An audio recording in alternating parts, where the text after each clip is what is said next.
Missile जैसे ही मोदी जी के car के पास में आती है अचानक से अपनी डायरेक्शन बदल देती है। ऐसा लगता है मिसाइल कंफ्यूज हो गई है। आखिर ऐसा क्यों हुआ?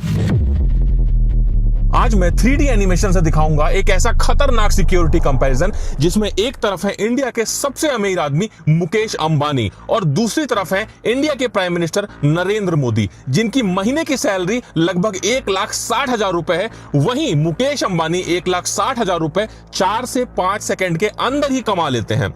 मुकेश अंबानी के पास है मर्सिडीज बेंज S680 गार्ड, जो कि एक 10 करोड़ की कार है, और उसके सामने खड़ी है मोदी जी की car Mercedes Maybach S650 guard, जो कि एक 12 करोड़ की कार है।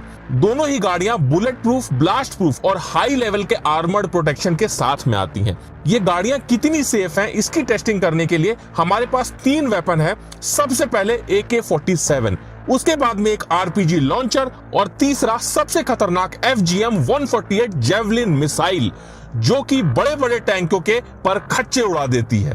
अब इन तीनों वेपन्स की जब गाड़ियों पर टेस्टिंग होगी तो गाड़ियों का क्या हाल होगा, उसमें बैठे लोग कितने सेफ रहेंगे।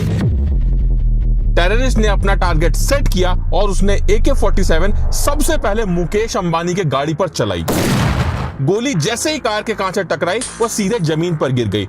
बस एक हल्का सा निशान उसके कांच पर आ गया, क्योंकि मुकेश अंबानी की गाड़ी का ये कांच लगभग 4 इंच मोटा है। और ये तो छोड़ दो, अगर हम इस गाड़ी के डोर को अलग करके देखें तो ये लगभग 5 से 6 इंच मोटा होता है और इसका एक डोर लगभग 250 किलो का होता है, जो कि हाइड्रोलिक सिस्टम से ऑपरेट होता है। एक बटन दबाने पर ऑटोमेटिक ओपन और क्लोज होता है। अब AK-47 तो कार का कुछ नहीं उखाड़ पाई। फिर ये टेररिस्ट गुस्से में आकर RPG लॉन्चर तान देता है। RPG जैसे ही कार से टकराती है बहुत तेज से विस्फोट होता है और जैसा कि आप देख सकते हैं कार में काफी बड़ा डेंट आ जाता है। लेकिन उसके बाद भी कार में बैठे मुकेश अंबानी को सिर्फ जोर की आवाज आती है, उसके अलावा कुछ भी नहीं होता है। वो कार में पूरी तरह से सेफ है, क्योंकि इस गाड़ी में आर्मर प्लेटिंग होती है। अगर गाड़ी के ऊपर के हिस्से को हटा दिया जाए तो ये जो हिस्सा होता है ये लगभग 5 से 6 इंच मोटा होता है।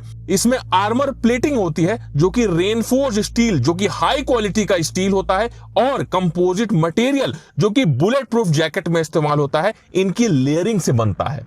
ये देखने के बाद में टेररिस्ट बिना टाइम वेस्ट किए अपना सबसे खतरनाक वेपन FGM-148 जेवलिन मिसाइल को सीधा मुकेश अंबानी की गाड़ी पे फायर कर देता है। अब इस मिसाइल से कार पे क्या असर पड़ता है ये जानने से पहले तुम एक बात को समझ लो कि FGM-148 जेवलिन मिसाइल एक ऐसा खतरनाक वेपन है जिससे फाइटर टैंक भी पूरी तरह से डिस्ट्रॉय हो जाते हैं। ये मिसाइल जैसे ही मुकेश अंबानी की कार से टकराती है बहुत जोर का विस्फोट होता है और कार बहुत बुरी तरह से डैमेज हो जाती है।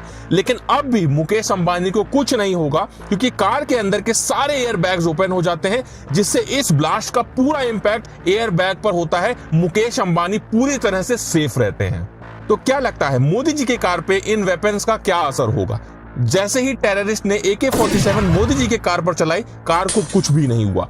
RPG लॉन्चर चलाया, तब भी कार को कुछ भी नहीं हुआ। अब टेररिस्ट गुस्से में आकर जेवलिन मिसाइल उठाता है और सीधे मोदी जी की कार पर फायर कर देता है। मिसाइल जैसे ही मोदी जी के कार के पास में आती है अचानक से अपनी डायरेक्शन बदल देती है। ऐसा लगता है मिसाइल कंफ्यूज हो गई है। आखिर ऐसा क्यों हुआ?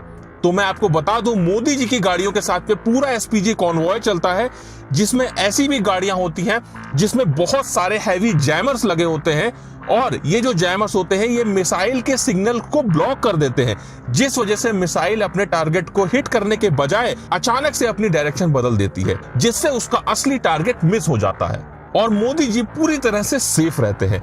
दोनों की सिक्योरिटी पर काफी खर्चा होता है। अगर पर डे की बात करें तो मोदी जी की सिक्योरिटी में लगभग 1.5 करोड़ रुपए पर डे लगता है, और वहीं मुकेश अंबानी की सिक्योरिटी में रिपोर्टेडली लगभग 50,000 का खर्चा होता है। लेकिन हमारी रिसर्च में ये नंबर कहीं ज्यादा है, जो कि लगभग 1.5 लाख रुपए पर डे है। आखिरकार ये 3D इंफॉर्मेटिव वीडियो आपको कैसा लगा? अगर आप और भी किसी टॉपिक पर वीडियो चाहते हैं तो कमेंट करके जरूर बताइएगा। और अगर अभी तक आपने ये वाला 3D वीडियो नहीं देखा तो इसे जल्दी से देख लो।